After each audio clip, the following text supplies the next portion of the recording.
குளித்தலை அருகே வெங்கடதாம்பட்டியில் உள்ள ஆத்துவாரி தரைப்பாலம் அகற்றப்பட்டு மேம்பால பணி மந்த நிலையில் நடைபெற்று வருகிறது.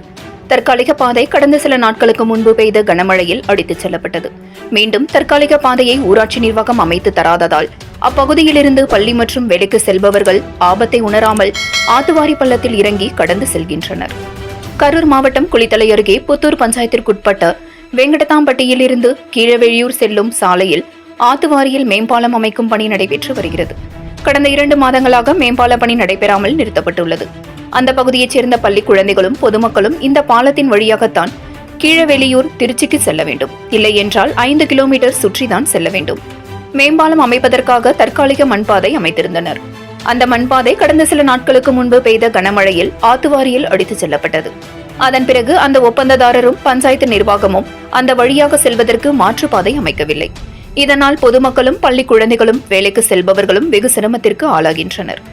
இந்த பாலத்தில் மாற்றுப்பாதை இல்லாமல் குழியில் இறங்கி செல்வதால் அடிக்கடி விபத்து ஏற்படுகிறது எனவும் பொதுமக்கள் குற்றம் சாட்டுகின்றனர். இந்த பாலத்தை விரைந்து கட்டி முடித்து பொதுமக்கள் பயன்பாட்டிற்கு கொண்டுவர வேண்டும் என அப்பகுதி பொதுமக்கள் கோரிக்கை விடுத்துள்ளனர். 7 கிரீன் நியூஸ் செய்திகளுக்காக கரூர் மாவட்ட செய்தியாளர் சீனிவாசன்.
குளித்தலை தாலுக்கா தோமலை ஒன்றியம் கீழையிலூர் வந்து வேங்கடதாம்பி வர ரூட்டு ரோடு போகிறாங்க. பாலம் கட்டிகிட்டு இருக்கிறதுல பக்கத்து மாற்று பாதை போட்டிருந்தாங்க. அந்த மாற்று பாதை வந்து 2 டைம் வெள்ளம் அடிச்சுட்டு போயிடுச்சு. திருப்பி செஞ்சாங்க. திருப்பி அதிக மழை பெஞ்சு சீரமைக்கவே இல்லை, அப்படியே கிடக்குது. யாரும் போகவும் இல்லை வரவும் இல்லை. 7 கிலோமீட்டர் சுற்றி வேங்கடதாம்பிக்கு வரணும். இன்ன வரையும் யாரும் வந்து நடவடிக்கை எடுக்காமல் அப்படியே கிடக்கு. பள்ளி குழந்தைங்க சீரமைக்காமல் அப்படியே கிடக்கும். கீழே விழுந்து அடிபட்டு போயிருங்க. 3 பேர் ஏற்கனவே நைட்டு வந்தாலும் விழுந்துட்டாங்க. மஞ்சள் போர்டு சைடில் எதுவுமே வைக்க கிடையாது. அதனால் கீழே வந்து தெரியாமல் விழுந்துட்டாங்க. வண்டியில் வந்து வந்தவங்க விழுந்துட்டாங்க. சீரமைக்காமல் அப்படியே கிடக்குது. சீக்கிரமாக பள்ளி குழந்தைங்க போகிறதுக்கெலாம் சீக்கிரம் சீரமைச்சு கொடுக்கணும். பஞ்சாயத்து தலைவருங்க எல்லா ஒன்றியத்துலேருந்து எல்லாம் நடவடிக்கை எடுத்து சீக்கிரமாக செஞ்சு கொடுக்கணும்.